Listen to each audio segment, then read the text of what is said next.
Iran supremo తాజాగా చేసినటువంటి ప్రకటనలో ఏదో ఎక్కడో 2-3 దేశాల్లో ముస్లింలు సరిగ్గా బతకలేకపోతున్నారు, భారతదేశంలో కూడా అంటూ యాడ్ చేసుకొచ్చాడు. ఇక్కడ సమస్య ఎక్కడంటే చూపులో ఉన్న తేడా. మరి ఆయనకి ఇక్కడి నుంచి ఫీడ్బ్యాక్ ఇచ్చేటటువంటి వాళ్ళు అట్ట తయారయ్యారా? ఎందుకంటే ఆయన అక్కడి నుంచి డైరెక్ట్గా ఏ నిఘా వర్గాలతోనూ చేశారనుకోవడానికి ఏం లేదు. ఆయన దగ్గర ఉగ్రవాదులే తప్పించి నిఘా వర్గాలు లేవు, పాడు లేదు. కానీ ఆయన్ని దేవుడిగా కొలిచేవాళ్ళు ఈ దేశంలో చాలామంది ఉన్నారు. వాళ్ళకి ఆయనే దేవుడు, ఆయనకి తమ బాధలు చెప్పుకోవడానికంటూ భారత్ గురించి ఏమన్నా వ్యతిరేకంగా నూరిపోసారా? ఎందుకంటే లేకపోతే ఆయన వాళ్ళ మాట్లాడాల్సిన అవసరం లేదు. ఎందుకంటే ఇరాన్కి భారత్కి మంచి సన్నిహిత సంబంధం ఉంది.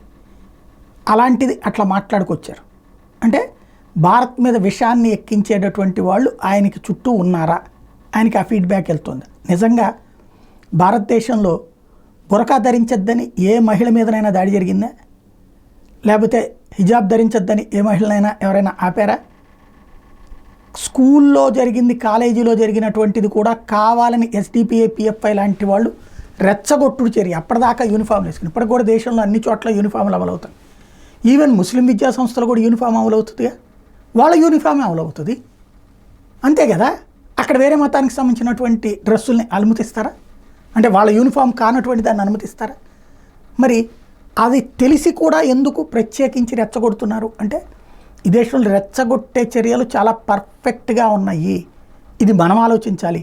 అదే సమయంలో ఇరాన్ అధ్యక్షుడు లాంటి వాడికి